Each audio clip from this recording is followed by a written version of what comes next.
অনেক খাবারে পাওয়া কষ্টকর। সংক্ষেপে উপকারিতা নিয়ে বলি, গরুর মাংসে খুব ভালো কোয়ালিটির প্রোটিন আছে, যেগুলো ফলমূল, শাকসবজি, ডালে সচরাচর একসাথে পাওয়া যায় না, কয়েক ধরনের খাবার মিলিয়ে খেলেই শুধুমাত্র পাওয়া যায়। এই প্রোটিন আমাদের চুল, ত্বক, মাংসপেশি, হাড়, হরমোন সহ অনেক কিছু গঠনে সাহায্য করে। তারপরে আছে খাবার যেমন শাকসবজি, ফলমূল, এটা তেমন পাওয়া যায় না। মাছ, মাংস, ডিম, দুধে এই ভিটামিন পাওয়া যায়। তাই যারা ভিগান, যারা এই খাবারগুলো খান না, তাদের খাবারে সাধারণত এই ভিটামিন আলাদা করে যোগ করতে হয়। গরুর মাংসে ভালো পরিমাণে আয়রন আছে, যা নতুন রক্ত তৈরিতে সাহায্য করে।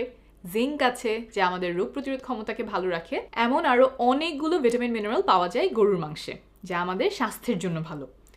তবে গরুর মাংসে শুধু উপকারিতা না, বেশি খেলে কিছু স্বাস্থ্য ঝুঁকিও আছে।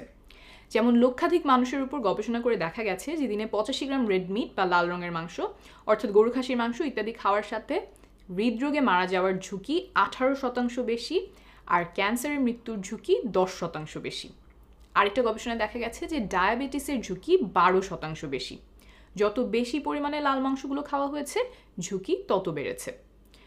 এখন আপনার শুনে মনে হতে পারে এটা তো তাহলে খুবই ক্ষতিকর একটা খাবার, কখনোই খাওয়া উচিত না। তবে এখানে একটা কিন্তু আছে। যেই গবেষণাগুলো থেকে আমরা লাল মাংস খাওয়ার ক্ষতির কথা জেনেছি, সেগুলো নিশ্চিত করে বলে না যে গরু, খাসি খাওয়ার কারণেই সেই মানুষগুলোর মাঝে বেশি পরিমাণে হৃদরোগ, ডায়াবেটিস বা ক্যান্সার হয়েছে। অন্য কারণেও এমন হয়ে থাকতে পারে।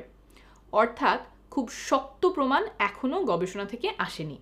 তাই এইসব গবেষণার ভিত্তিতে স্বাস্থ্য সংস্থাগুলো যেমন WHO, NHS, American heart association গরু বা খাসির মাংস খাওয়া একেবারে বাদ দিতে বলে না, পরিমাণটা কমিয়ে আনতে বলে।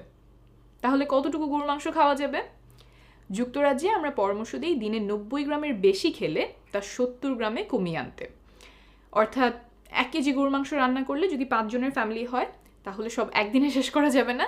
3 দিন ধরে একবেলা করে খেলে এক একজনের মোটামুটি দিনে 60-70 গ্রাম গরুর মাংস খাওয়া হবে।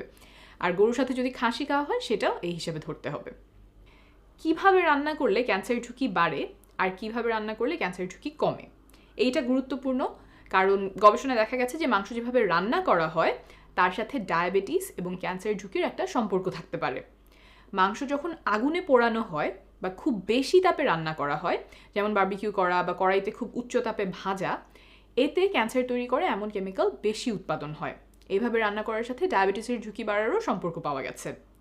অর্থাৎ আগুনে পুড়িয়ে রান্না করা বা খুব উচ্চ তাপে রান্না করার চেয়ে অল্প আঁচে মাংস রান্না করা শ্রেয় বলে গবেষণা ইঙ্গিত দিচ্ছে। যেমন অল্প আঁচে অনেকক্ষণ ধরে রান্না করলে মাংস খুলে খুলে আসে, সেটা স্বাস্থ্যের জন্য সম্ভবত বেশি ভালো।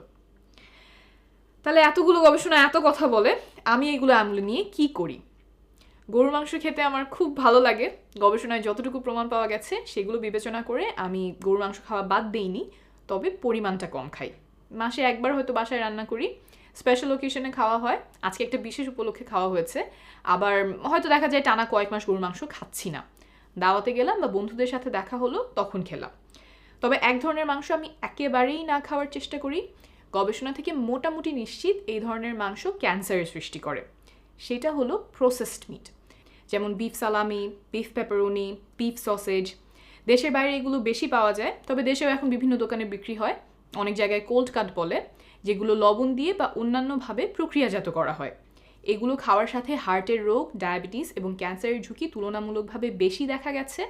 আর 2015 সালে বিশ্ব স্বাস্থ্য সংস্থার গবেষণায় যথেষ্ট প্রমাণ পাওয়া গেছে যে এগুলো ক্যান্সারের কারণ হতে পারে। আর আগুনে পুড়িয়ে রান্না করা মাংস যতটা সম্ভব এড়িয়ে চলার চেষ্টা করি।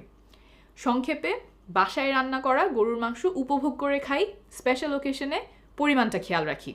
প্রক্রিয়াজাত মাংস একেবারেই না খাওয়ার চেষ্টা করি, আর আগুনে পোড়ানো মাংস এড়িয়ে চলার চেষ্টা করি। এখন গরুর মাংস নিয়ে কিছু গুরুত্বপূর্ণ সতর্কতা বলে দিচ্ছি। 1, গরুর কলিজাতে অনেক পরিমাণে ভিটামিন A আছে, যা গর্ভের শিশুর ক্ষতি করতে পারে, তাই গর্ভবতী নারীদেরকে আমরা কলিজা খেতে মানা করি।